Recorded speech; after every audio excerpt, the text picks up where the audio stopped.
To whoever this may impact, sometimes our lives have to be completely shaken up, changed, and rearranged to relocate us where we're really meant to be.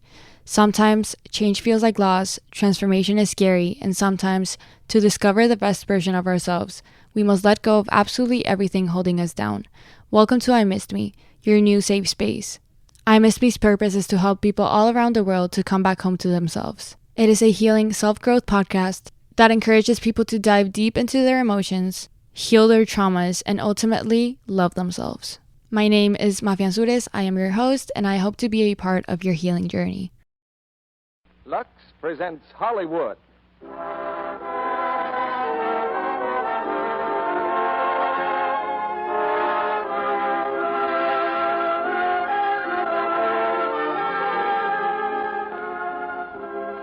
The Lux Radio Theater brings you George Raft, French Otone, and Lynn Barry in Each Dawn I Die. Ladies and gentlemen, your producer, Mr. Cecil B. DeMille.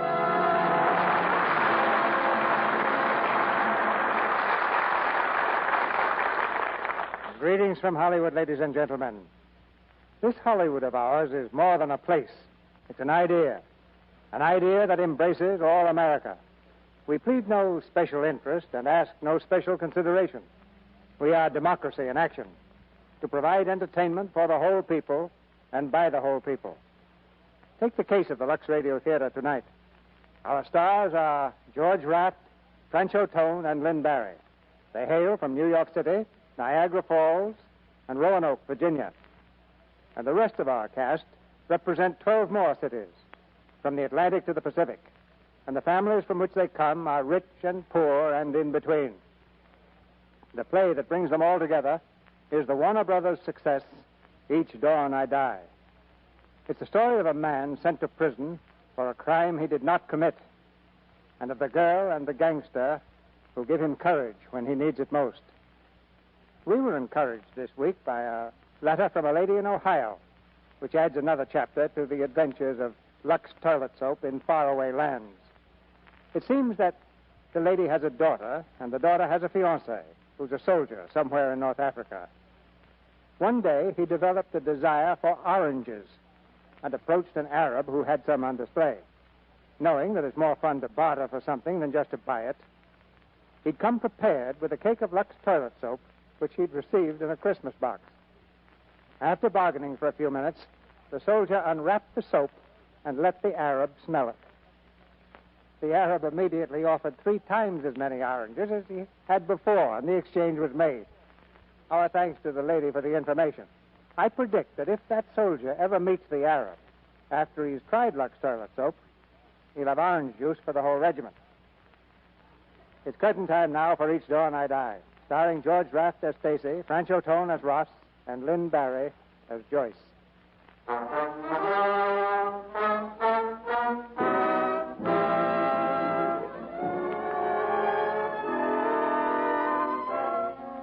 A hilltop on the outskirts of a great city. On the side of the road, a car stands facing down the grade. To this car come 2 shadowy figures, supporting between them the unconscious form of a young man. He's heavy as lead. Get him in behind the wheel, quick. Okay. Lift his legs here a little. There. You got that bottle of liquor? Yeah. Douse his clothes with it and throw the bottle in the back. It's a waste of good booze. Hurry up. Okay. Now release the brake and get out. Here we go. Up off. With an unconscious man at the wheel, the car glides downward. At the bottom of the grade, a traffic light blinks red at a crossroad. The car hurtles toward it, faster and faster, then swerves madly into the cross traffic.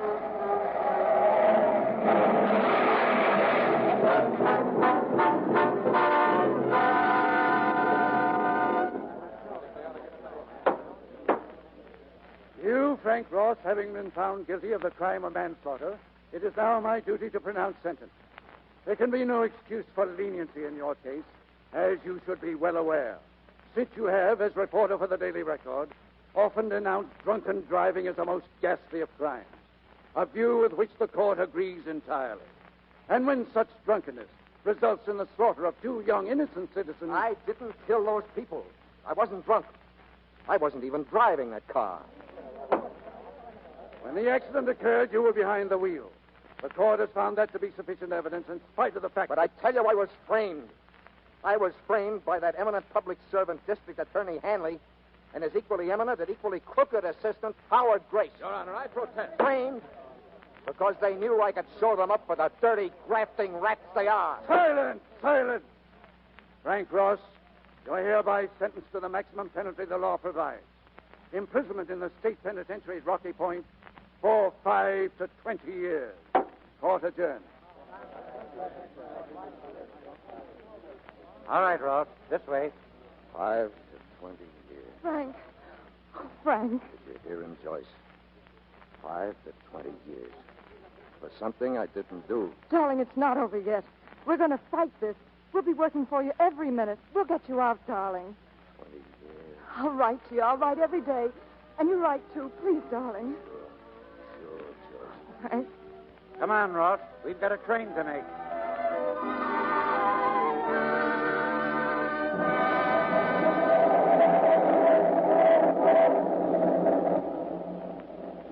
You want some lunch, Ross? No, You ought to eat, son. It's on the stage, you know. I don't eat with a carload of 10-cent crooks. I'd rather be hungry. Who's that 10-cent crook? Hiya, Monahan. Well, Stacy. So they're taking you back to school, huh? Yeah, for a while. I'm getting a degree this time. Oh, who's your friend, Monahan? Name's Frank Ross. Ross. Oh, yeah, I know him. A reporter, isn't he? One of those wise guys that's always writing about how crooks are yeller and crime don't pay. I guess the DA didn't like that because he knows better. Well, what'd they give you, Mr. Ross? 5 to 20. But I won't be there long. Oh, you don't say. Going in and out, just like that. Clever boys, these reporters. Say, write a piece about me when you get out, will you? The name is Stacy. Life sentence. I like to see my name in the papers. You'll see it in the obituary column. You don't shut up. Why, you scare me, Sonny. Hey, Monahan, change my seat, will you? He plays too rough. What's the matter, Stacy? Oh, we got a real killer in the crowd, boys. Ran over a couple of kids, so he thinks he's tough. Well, how tough are you, Sonny? Listen, you. Sit down, Ross. Yeah, come on and show me. Cut it out, or I'll let you have it. Both of you. Now get over there, Ross.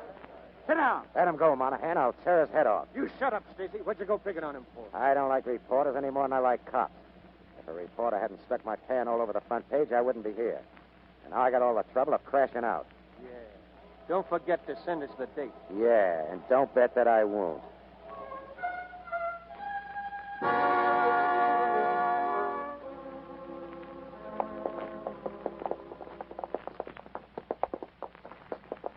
All right, line up over there. Come on, line up. Keep your arms folded. The new arrivals, Warden. Not all new, I see. Hello, Stacy. Hiya, Warden. Men, I haven't much to say to you. Stay on your good behavior and you'll get along a lot better. If you get into trouble in here, you become second or third grade prisoners, according to your offense. More serious offenses are punishable by solitary confinement, or as we call it here, the hole. I don't recommend it. Hey, Warden, I'd like to speak to you for a minute. Keep your arms folded. What do you want to say? Well, I'm here on a political frame-up. I didn't... When a man is legally convicted and sent here, we assume that he's guilty and treat him accordingly. That's all. All right, men. Left turn. This way, men. Where do they take us now, huh? To the cell? No such luck, brother. The jute mill.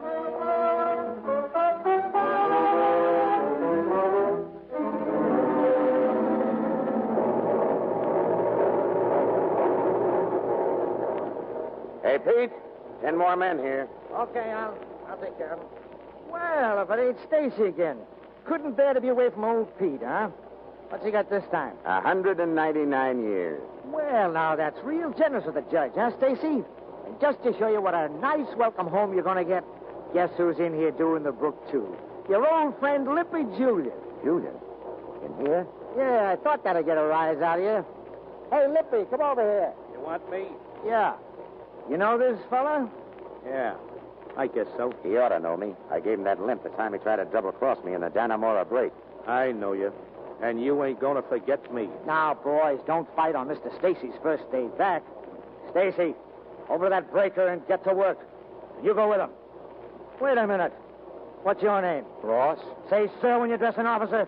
And fold your arms, do you hear? Yes, sir. Go on over there and join Stacy at the breaker. Rest of you get over there and help stack them bales.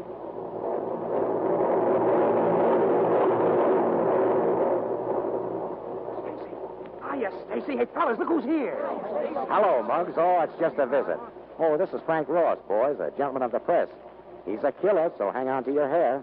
Oh, sorry we ain't got no typewriters on this machine, nor no yellow ink, Mr. Ross. Well, what do I do? Why, you flap your ears and wish you was a swallow. Come over here. Hey, Goski. Gee, it's swell to see you, Stacy. Never mind that now. When did Limpy come in? A month ago. What's he in for? Murder, second degree. He's doing life. Look, Goski, you know it's Limpy or me, don't you? Yep. Well, it ain't gonna be me. How much time did you get? A tray. I'm out in 2 months. Oh, good. Keep your nose clean so there's no slip-up. I might need you on the outside. Okay.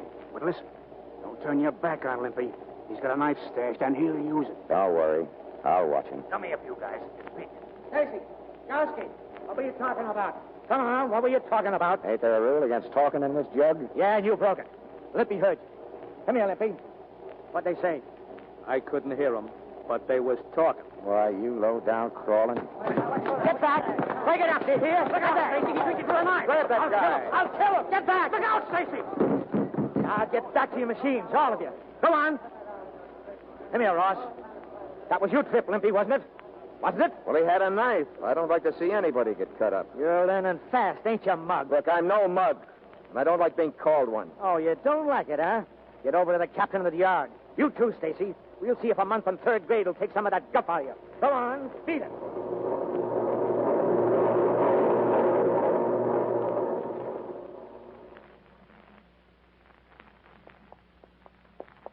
I guess I owe you something for tripping Limpy. It was a nice job. Forget it. Your first day in this hokey-pokey, and you tangle with Pete. Trip up his prize rat, and you lose your privileges for a month. Oh, you got the makings of a swell con. Not me. I'm not staying long enough. Yeah? Well, until you do leave us, let me give you a little advice. You know anything about Limpy, Julian? He's just another con to me. Well, remember this if you want to stay healthy. He's a killer. The toughest kind there is, too. The kind who kills a guy because he gets a kick out of it. Yeah? Well, I'll let you worry about Limpy. I got my own troubles. What's that? Don't look now. Is there a knife sticking in the wall about 2 inches over my head? I'd say about 1 inch. Yeah? Limpy's aim is improving.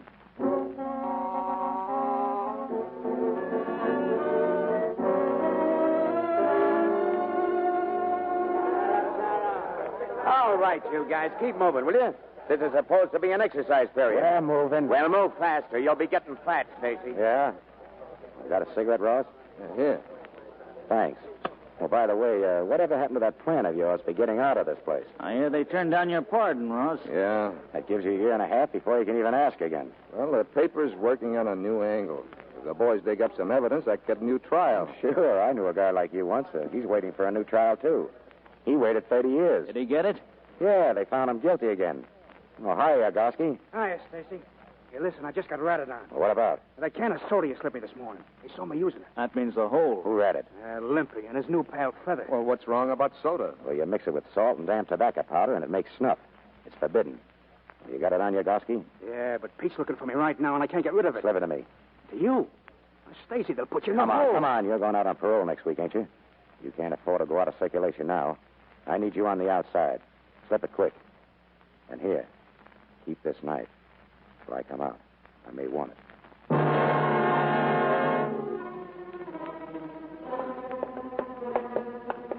You ever been in the hole before, Stacy? Sure. Twice. Been in for 60 days? No? Right here. Nice place. Yeah. You know, a guy's a sucker taking a rap like this for something he didn't do. Yeah. I've seen guys go half nuts in here in 30 days. In 60, they go all the way. Well, that's because they ain't smart. I am. Close the door. Okay, sucker.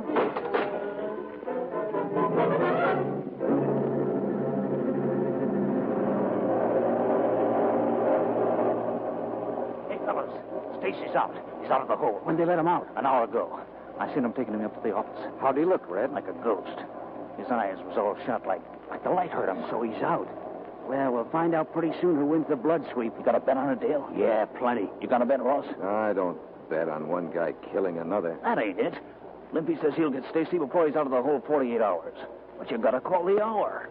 I got 2 cans of tobacco that says one of them gets it in 12 hours. Look out. Here comes the guard.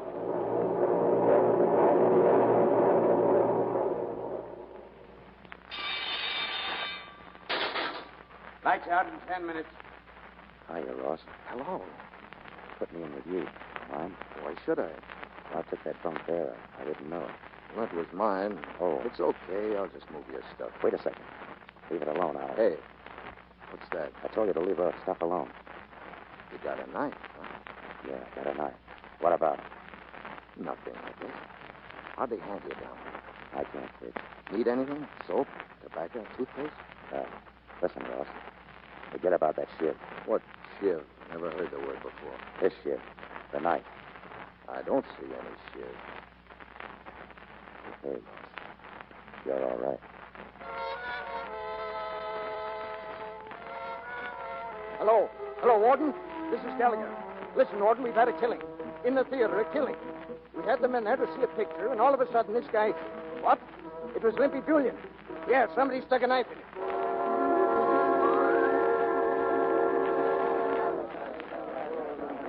Hey, Ross. Yeah? Come on down to the end of the yard. I want to speak to you. Okay.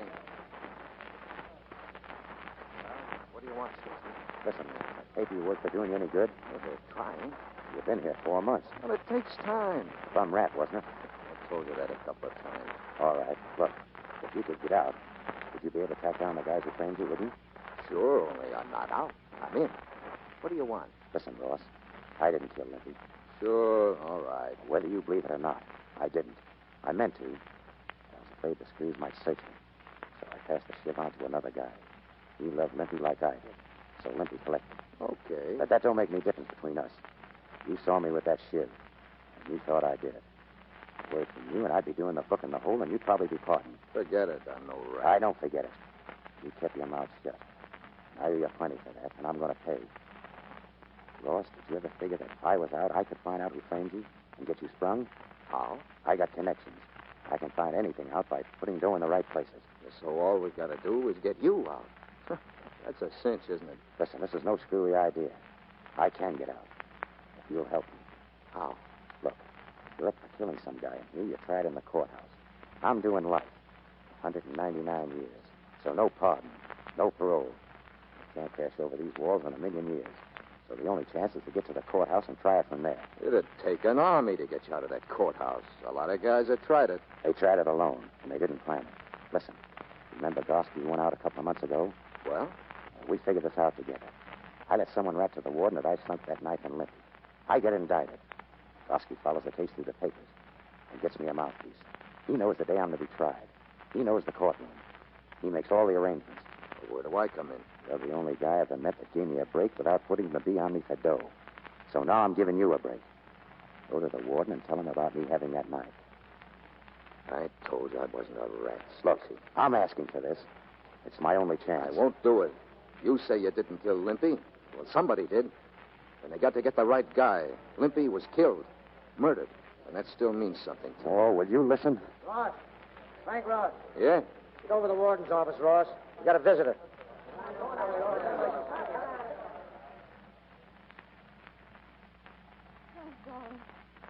Darling. It's been so long. I missed you so terribly. I tried to come up a week ago and the week before that, but I couldn't get a pass. Sure, I know. Oh, let me look at you. Frank. Yeah, I look great, don't I? Oh, it's so horrible like this, talking through a screen. I want to say so much, and I can't. Is there anything new? Only what I wrote you. You haven't found those guys that put me in the car? Not a trace of them. But we're still working, and a lot of the boys in the AP are working with us. We'll find them, darling. We will. Yeah, I guess so. Oh, Frank, don't give up hope. Please don't. Hope? Huh. There's no hope in this place. Is there anything I can do for you? Is there, Frank? Yeah. Don't come back anymore. Frank. Don't come to see me. I can't stand it. Not like this. It only makes it worse. Darling, please, I've got to come out. Just... You'll have to leave, mate.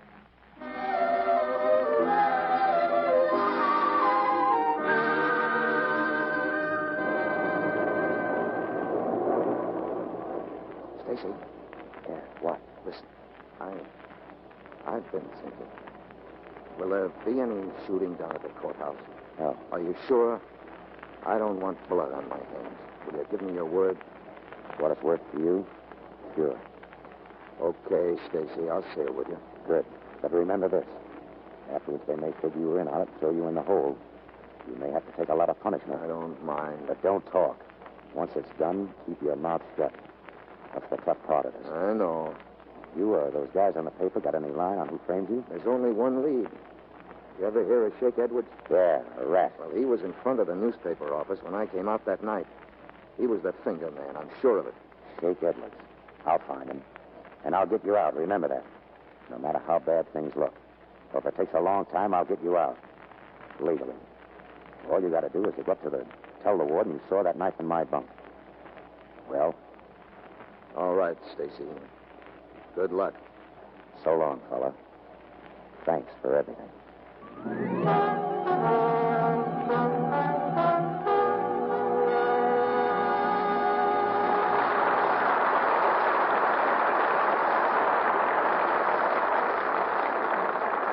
After a brief intermission, we'll hear George Raft, Francho Tone, and Lynn Barry in Act Two of Each Dawn I Die.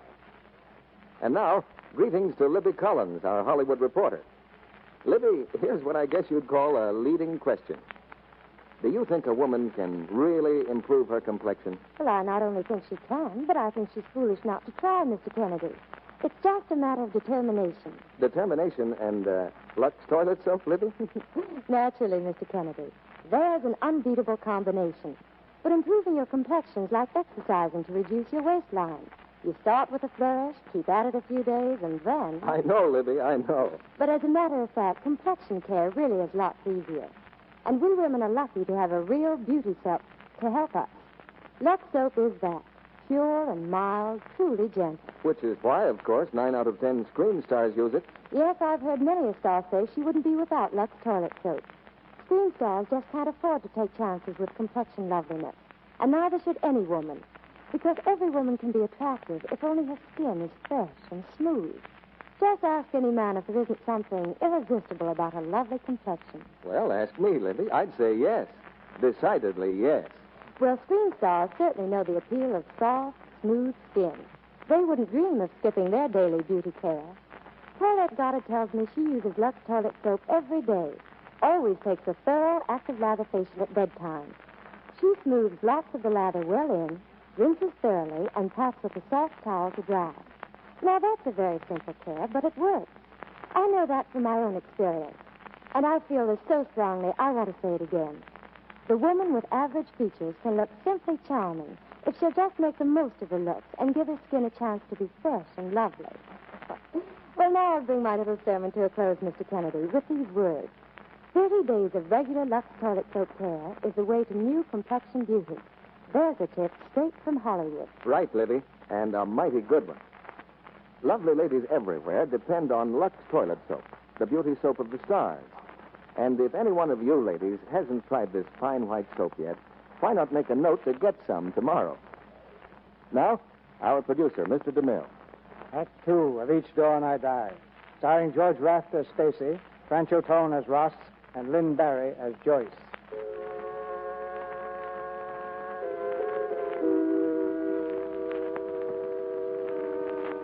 From behind the bleak walls of the state penitentiary, a convict in the know can occasionally smuggle a note to the outside world. Such a note was written by Frank Ross. Passing through a dozen pairs of hands, it finds its way at last to the office of the Daily Record. Watch the Stacy trial. Have reporter, photographer there. Big story. Say nothing to anyone. Destroy this at once. Let me see that note, Joyce. It's Frank's writing, Mr. Mason. Stacy trial. What's he talking about? Is Stacy's case up for appeal? No. The only thing I can think of is the trial in the prison itself. Yeah, but what for? I don't know. All right. There's nothing we can do now except wait. If anything breaks, take a camera and get up there yourself. Yes, sir.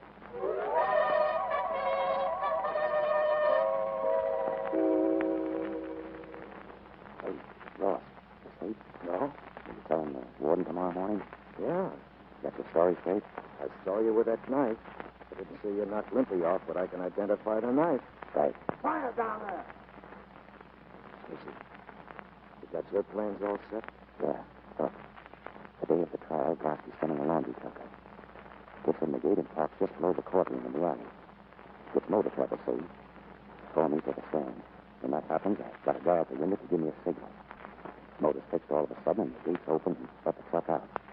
I start walking toward the witness stand. Only I don't stop. How'd you get in the truck? Oh, I told you, it's parked just under the window. Yeah, but that window happens to be 3 stories up. Did you know that? Sure. I know, so what? You mean you're going to jump? Sure. The truck will be piled with laundry, and I'll land like a feather. I hope. Just one thing. The window. It'll probably be closed. Who's going to open it? Who? Me on the way through.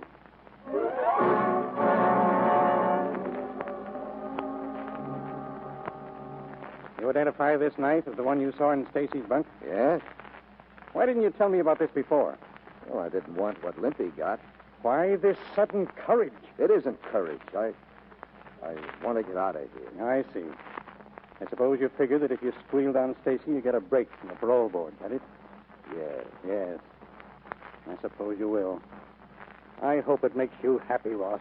You talk like you don't want the guy who murdered Limpy. Sure we want him. And to get these guys, we have to deal with rats. But that doesn't mean we like it. Take him out and get Stacy here, under guard.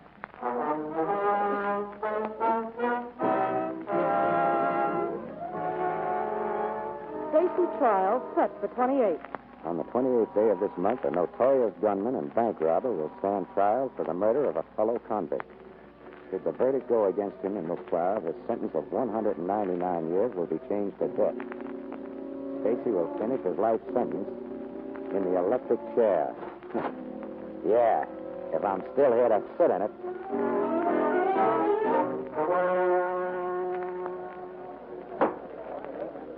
Mr. Lockhart, are you prepared to sum up for the defense? Not just yet, Your Honor. With the court's permission, I should like to put one more witness on the stand. My client himself, William Stacy. By all standards of practice, this would seem to be a foolhardy move. I realize that. Call me to the stand. When that happens, I've got a guy at the window to give a signal. Truck is parked just below the courtroom. In the alley. Piled with laundry. Just below. In the alley. Parked just under the window. 3 stories. Sure. I know. 3 stories. During the sentence of 5 to 20 years for manslaughter. I now call William Stacy as witness on his own behalf. William Stacy, take the stand. They call me to the stand. I start walking toward the stand. Only I don't stop. I'll start walking. Don't stop. Don't stop. Don't stop. Hey, get back here. Stop him there. The window. Get headquarters. Somebody.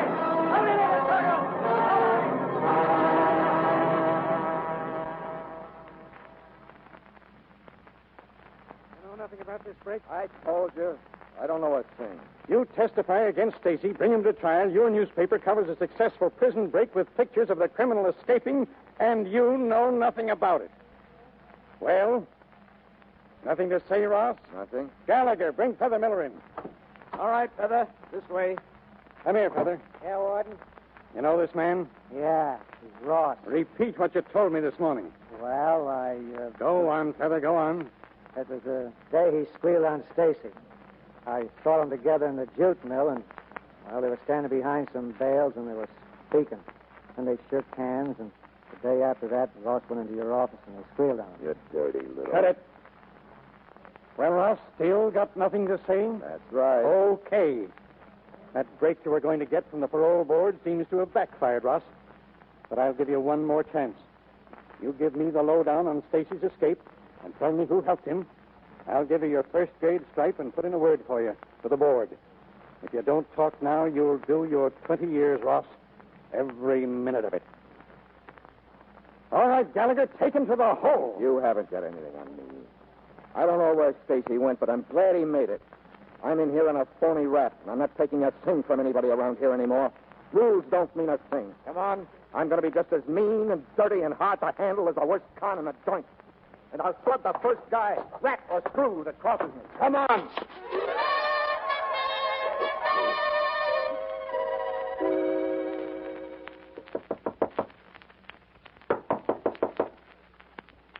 Stacy, you want me to open it? Wait a minute. Get over there and cover the door. Johnny, you beat it in the bedroom. Right. All right. Bud. See who it is. Who is it? It's me, Lockhart. I've got the girl. Lockhart, the girl. Open up. Get in, Lockhart. I brought the girl with me, Stacy. Yeah? Sit down a minute. All right, Gosky. Take the tape off her eyes. Put your head up, kid. Okay, there you are. My lawyer said you wanted to see me. Yes, I do. What about? I'm Joyce Temple. I work for the Daily Record. That's no recommendation. I was engaged to Frank Ross. Yeah? Well, Stacy, you've got to get him out. what am I supposed to do? Send him a pair of wings? What's the matter with his old pals on the newspaper? They're smart, aren't they? They help keep him in. Can't they work in reverse? I don't know what you're talking about. Ross would. He said he'd keep his trap shut. But he didn't. He tipped off the paper. So the courtroom is crummy with reporters and photographers, waiting for the break. He had to let his paper know. He's a reporter. Well, being a reporter blew him right into the hole. I hope he rots there. You think he double-crossed you? Well, I think he's like every other wise guy. He had to have a payoff to dummy up. You don't believe that there's anyone, man or woman, that money won't buy, do you? Well, is there? Look at Gorsky. Look at Bud. That weasel with the punk cigar. He gets paid just to look out that window. And look at Lockhart. Look at me. I am looking at you. And it's making me sick. What do you mean by that last crack? Now you ought to... Sit down, Gorsky. Go on, let him beat me up. That's right in your line, Stacy. Standing by while your gunmen do the dirty work. Now listen. You listen to me. Frank's been up there for 5 months waiting for you to help him. 5 months in the hole while they try to make him talk. Well, he hasn't talked. But you didn't pay him to keep quiet, did you? No. He kept his mouth shut because he trusted you. He thinks you're his friend. He doesn't know you never heard of the kind of loyalty that money can't buy. He doesn't know you're just a dirty, cheap hoodlum who never did one decent thing in all your life. Well, who ever done anything for me? Frank Ross. He's doing it right now. In the hole at Rocky Point. When I met Ross, I thought he was square. The first on-the-level guy I ever knew. He is. Then I wasn't so sure. What did he tell his paper for? Because he couldn't help it. Because it was a great story. Yeah. All they would have needed was a picture of the truck and the driver. It wasn't the picture that sent him to the hole. There was a convict who saw you and Frank talking. His name is Feather Miller, he told the warden. Feather? Are you sure? I got the story last week, a man who just got out. You know what would happen if Frank talked. Gorsky's been seen around. If you told him Gorsky helped you, they'd trace you inside of a week. That's why you've got to help him, because of what he's doing for you. Put the tape on her eyes. Oh, listen, Put the tape on her eyes and get her out of here. Come on, kid. All right. There's just one thing. Don't talk, kid. You know what's good for you. Go ahead, Lockhart. Give me your hand, miss. How do you like that dame? Walking in here and shooting a truck. Shut up, Gorsky. Huh? And listen. If I ever catch you raising your hand to a dame again, I'll bat your brains in. Well, for the love Shut up, I said. Johnny, Yes, Stacy. there's a guy I want to see. Go out and bring him in here. His name is Shake Edwards.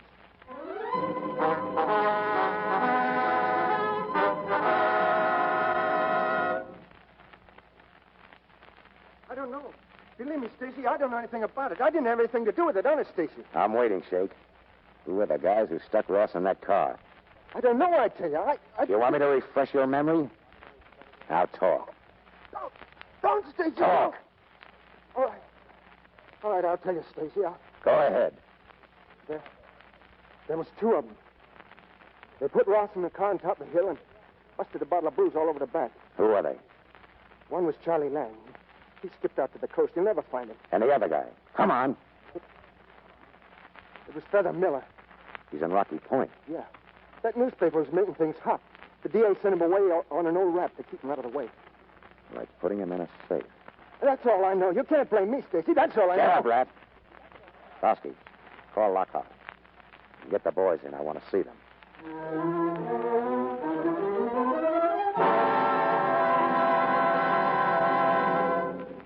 In Rocky Point? That's not going to help much, Stacy. We can't get at him. What do we do now, Stacy? We get at him. What do you think? Oh, sure.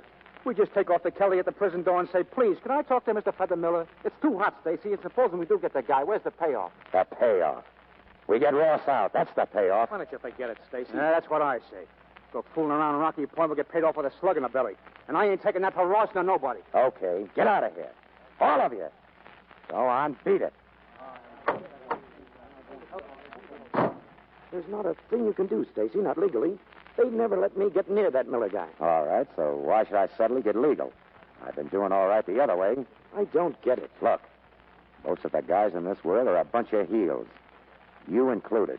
Yeah? I always said if I could find one right guy, I'd do anything for him. Well, maybe I got my chance. How? I'm going up to Rocky Point. Myself. Listen, Stacy, don't be a fool. It's the only way I can reach Miller. You mean you're going to give yourself up? Yeah. You're getting bright. Look, Stacy, I'm your lawyer. But if you pull a stunt like this, I'm through. I don't want anything to do with it. Sure. I told you were a heel. Listen to me. They'll throw you in for life, Stacy. They'll shove you down in the hole till you rot. I'm warning you. Don't be a sap. I broke out of that pen once, and I can do it again. They haven't built the jug yet that can hold me.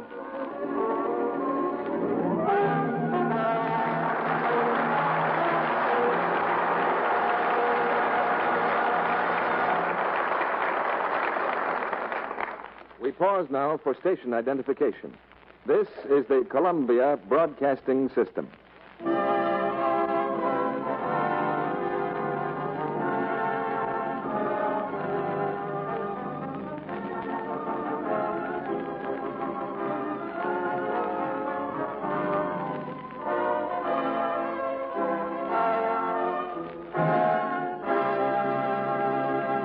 In just a few minutes, George Raft, French O'Tone, and Lynn Barry will return in Act 3 of Each Dawn I Die. And now, I don't think you'll find it hard to guess who this might be. Man, what an afternoon. Working right up to 6, and now I've got to change and get to the canteen by 7:30. Well, that could be any woman, anywhere in the United States, who's doing a double job right now. Her own, and one for her country.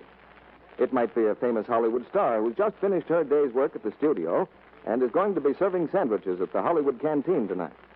And whether she lives in Hollywood or Chicago or Cleveland, this busy lady is very likely to say... Oh, I'm glad I'll have time for a good, relaxing Lux toilet soap bath.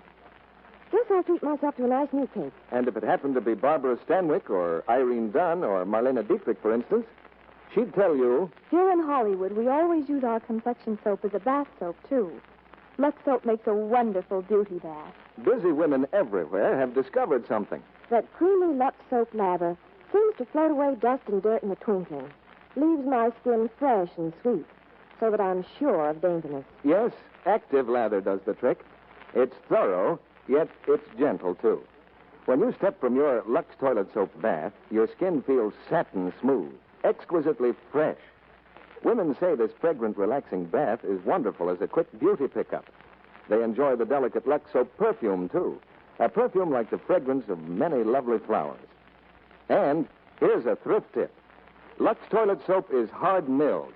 That means each smooth cake can be used to the last thin sliver. Why not get some of this fragrant white beauty soap tomorrow? Now, Mr. DeMille returns to the microphone. I'm going to make a proposition to our stars after the play. But now, here's the third act of Each Dawn I Die, starring George Raft, French O'Tone, and Lynn Barry.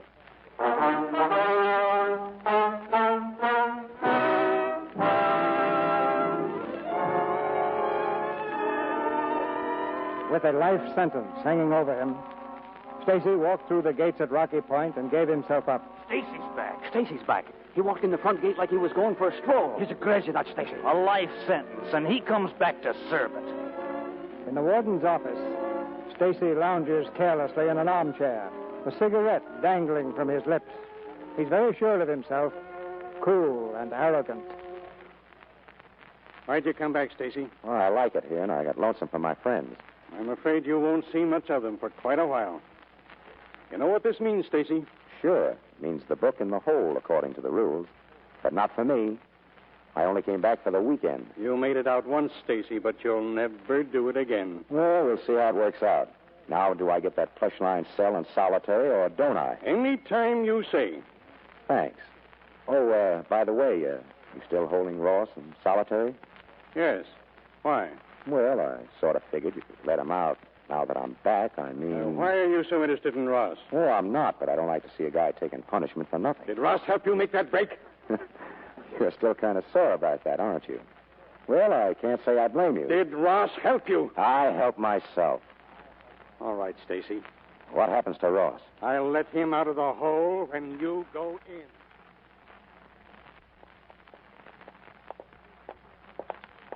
Okay, Stacy, I guess you know the way, don't you?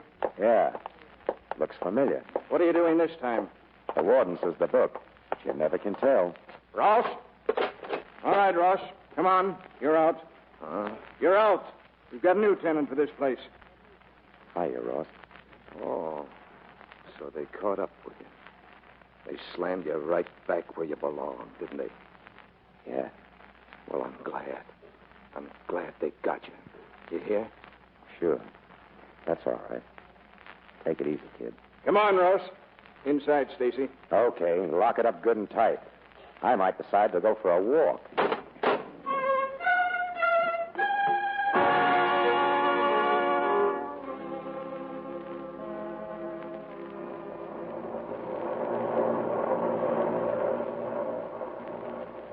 You mean to say you didn't know, Ross? I thought they caught up to him. Caught up to him nothing. He gave himself up. But why? What for, Red? You saw him. Didn't they tell you? No, he didn't say a thing.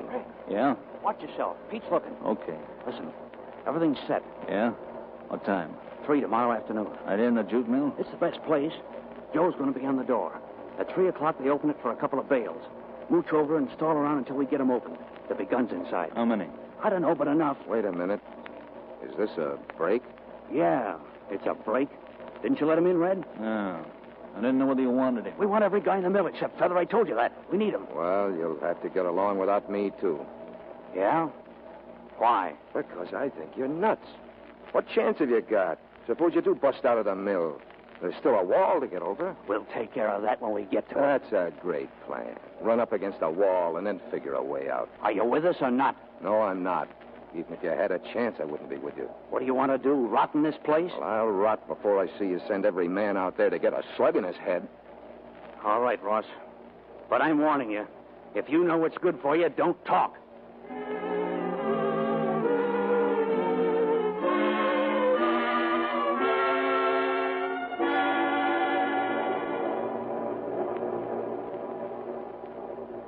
What time is it? 30 seconds more. 30 seconds. Suppose the guns are late. They won't be. Now start walking to the door. And keep your eye on Feather Miller. If he makes a move... He's safe. He's on top of the machine on an oil engine. There goes the door. That's the bale. The second one. Are the boys moving? Yeah. Where's Pete? Over to the left. All right. Start opening the bale. Yeah. Come on. Tight. I got the rope twisted. Hurry up. Get over here. Screen the bale as much as you can. Here they are. Dale, there's a Tommy gun here. Get it out, quick. Let me up. I'll take that. Hand it over. Hey, look out. Here's Pete. Quick, grab a gun. Hey, you guys. What are you doing around that bale? Get away from there. Get Keep away back, Pete, or I'll let you have it. Why, you... All right, Pete. Get out in the hall. Keep moving toward the gate. You guys with guns take care of the guards. Remember, get every gun you can lay your hands. Come on, you guys. Come on. Listen, man, don't be fools. You haven't got a chance. Shut up, Ross. They'll blow you to pieces before you get to the main gate. I said shut up. Red, take Ross along with you. If he tries anything funny, put a slug in him.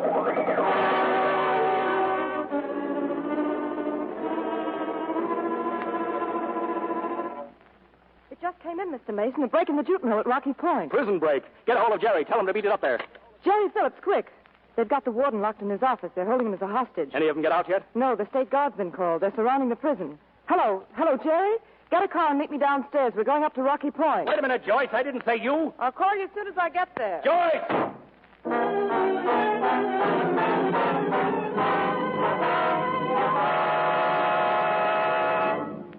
You're crazy, all of you. Put up those guns. Dale, call those men back out of the yard. I'm giving the orders, Warden. You're going to call the main gate and tell them to let us through. You're digging your own graves, you fools. You do as we say, or you're digging yours. Listen, Big Shot. You saw what a couple of your guards just got. Now give that order and quick, or I'll blow your hair all over the ceiling. Go ahead and kill me. You still can't get away with this. All right, Warden. Joe, I'm going down to the yard. If those gates aren't open in 10 minutes, knock them off. Yeah, a pleasure. Be seeing you, Warden. Warden, Well, listen, stall for time. They can't win. I'm glad you're not in on this, Ross. You're using your head. I'll make my own break when I'm ready.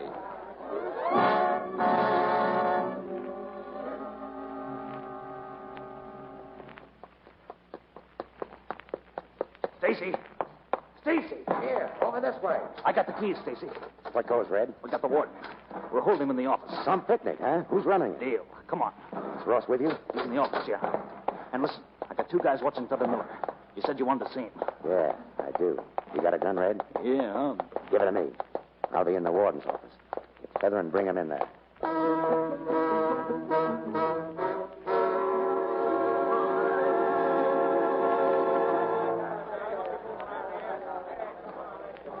How's it going, fellas? Having fun? Stacy, Dale went down the yard. He's going to stall him Where's the warden? over there. Listen, Stacy, you got brains. Tell these guys they haven't got a chance. We'll take it up later, Ross. I've got some business to take care of. They got the state guard all over the place. Even if they open their gates now, they'll never... Save it. Hiya, Warden. I suppose this break was your idea, Stacy. No, but as long as it happened, I'd figure I'd play along. Well, you're through. You might as well hand over those guns. Shut up, or we'll finish you right now. You better not, Joe. You'll need him for dickering later on. Get up to that window and see what's happening. The yard's full of soldiers. Hey, what do we do, Stacy? You aren't through yet. You make out. Out where? Out through the back door, where they carry the stiffs. All you got to do is pick the screws off the wall. Get some rope from the twine mill and lay 'em over. No, it's too late for that. Dale's plans didn't cover the back door. No? Oh, too bad I wasn't around to help. Listen, they're coming up. They're right down the hall. Close that door. Wait a minute. Let me through. Let me in. Come on in, Red. Here he is, Stacy. Feather. Oh, hello, Feather. How are you? Look, Stacy, I'm not on in this. I want to get out of here. Shut up. Go over there and sit down. Here they come. They'll get us through. What do we do, Stacy? Come on, it's up to you. You know any prayers, don't bother to say 'em. They won't do you any good now. Warden, come here. Well? Sit down and write a note. Tell them we'll release you if they give us a chance to come out alive. My orders in case of riot are to keep firing regardless of the safety of any official or guard.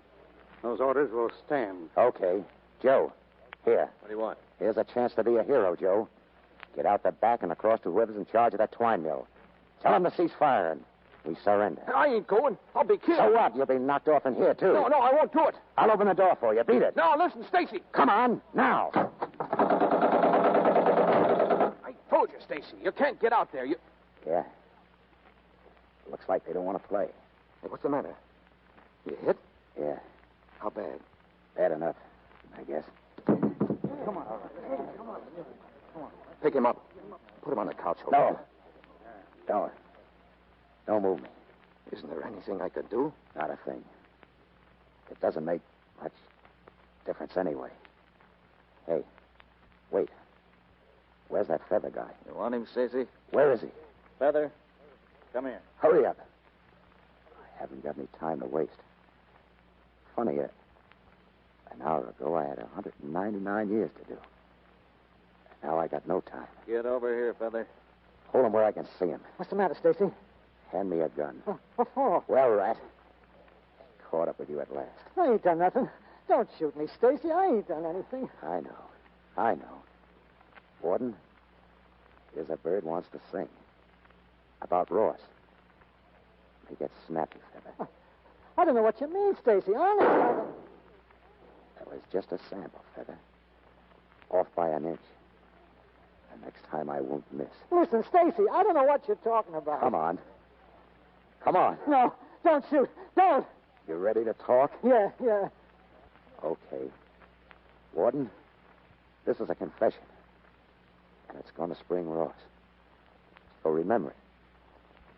Okay, Rat. Start singing. Who framed Ross? I did. But I didn't mean to have nobody get killed. How did you frame him? I knocked him out and then drove around for a couple hours and... planted the liquor in the car. Yeah. Then started the car down the hill and jumped out. Yeah. But I didn't mean anybody get killed. Shut up. Heard enough, Warden? Plenty. Okay. Let the rat go. Get up that window. Tell him we surrender.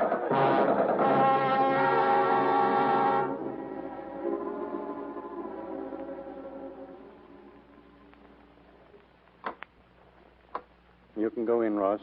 Stacy wants to see you. Thank you. Warden, may I go with him, too? You, Miss Temple? I'd just like to thank him for what he's done.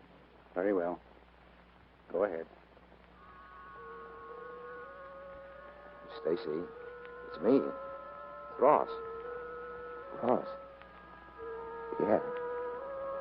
Who's that with you? Your girl, huh? I wanted to thank you.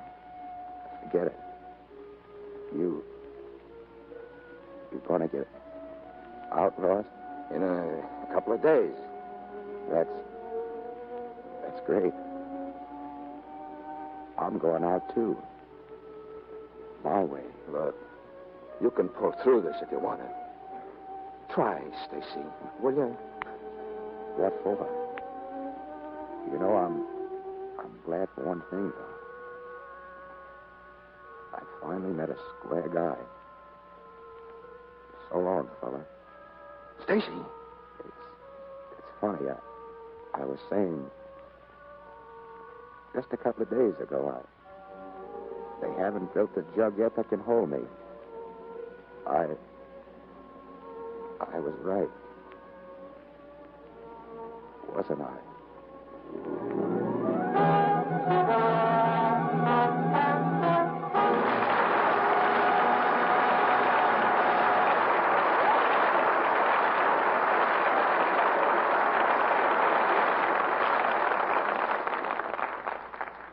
Exciting is the word for Each Dawn I Die. And exciting is the word, too, for the performances given by George Raft, Francho Tone, and Lynn Barry. And here they are at the footlights now. Oh, thank you, CB, and glad to be back with you again. That's good, George, because I have an assignment for all three of you starting tomorrow. What's the name of the play, CB? Now, it isn't a play, Francho. It's a victory garden. Oh, George Raft growing vegetables is something I'd like to see. Why, what's wrong with that, Lynn? I've got a lemon tree in the backyard right now. Now, look, George, if you're a little short of space, I got an idea. You can take care of my garden. I'll give you half the stuff. Just think of all that good spinach. Spinach? Are you kidding? Well, I'll throw in a few eggs. I got some chickens, too. Oh, what's your offer, Lynn? Wait till I've got a garden. How do I find out what and when to plant, Mr. DeMille? Well, you can write to Victory Gardens, Washington, D.C., or get it from the newspapers or magazines, Lynn. Now, George, I'll make you an offer. You take care of my garden, and you can have all the food you can use at your house, and I'll give you a cow, too. Oh, that's pretty generous, CB. I accept. What kind of a garden have you? Well, let's see. There's about 10 acres of corn, about 10 acres of squash, about 10 acres of potato, and there's about 100... Now, wait a minute. The deal is off. Oh, but I haven't told you about the carrots and the peas and the beans and the cabbage yet. Nice little garden you have there. Well, it's really a farm, Francho. You eat some of my vegetables at the Paramount Commissary. I'd like to urge everyone who can plant a garden to do so.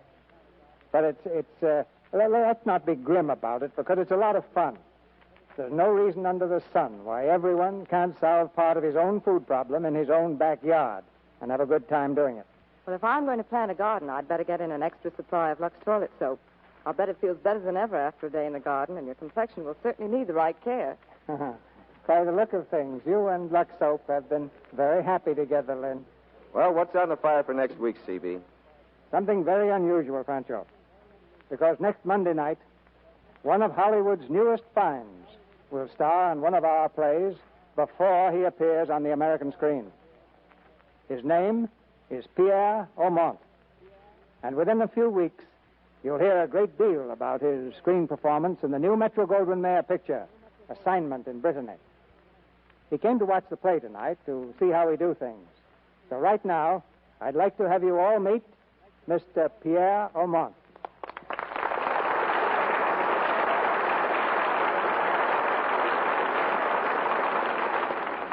Thank you very much, Mr. DeMille.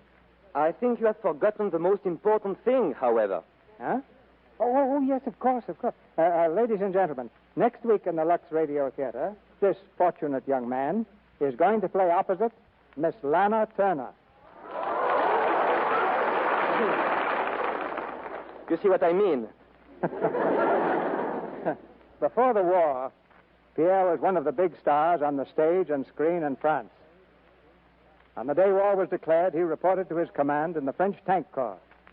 I'll ask Pierre himself to tell us the story of what happened to him after that tragic month of June 1940, when France fell to the Nazis.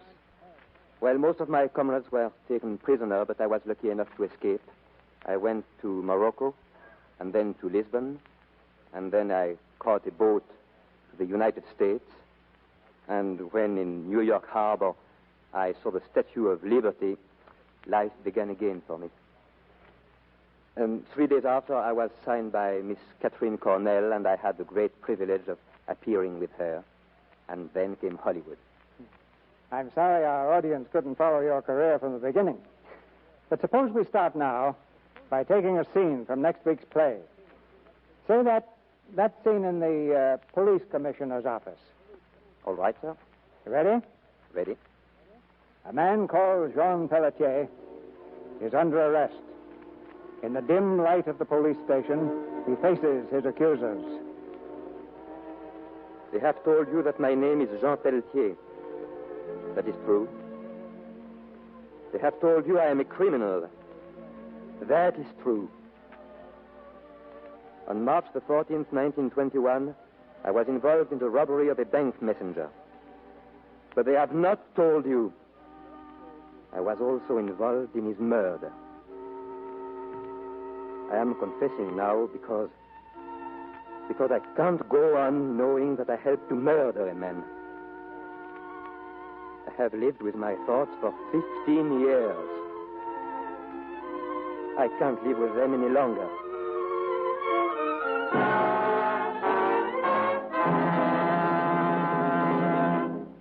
You may have recognized the play by now. It's Crossroads, the Metro-Goldwyn-Mayer dramatic hit.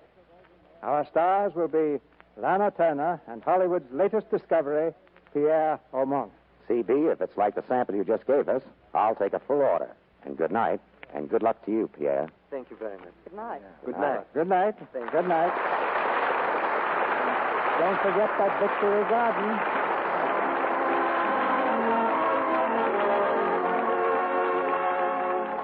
Our sponsors, the makers of Lux Toilet Soap, join me in inviting you to be with us again next Monday night when the Lux Radio Theater presents Lana Turner and Pierre Aumont in Crossroads. This is Cecil B. DeMille saying good night to you from Hollywood.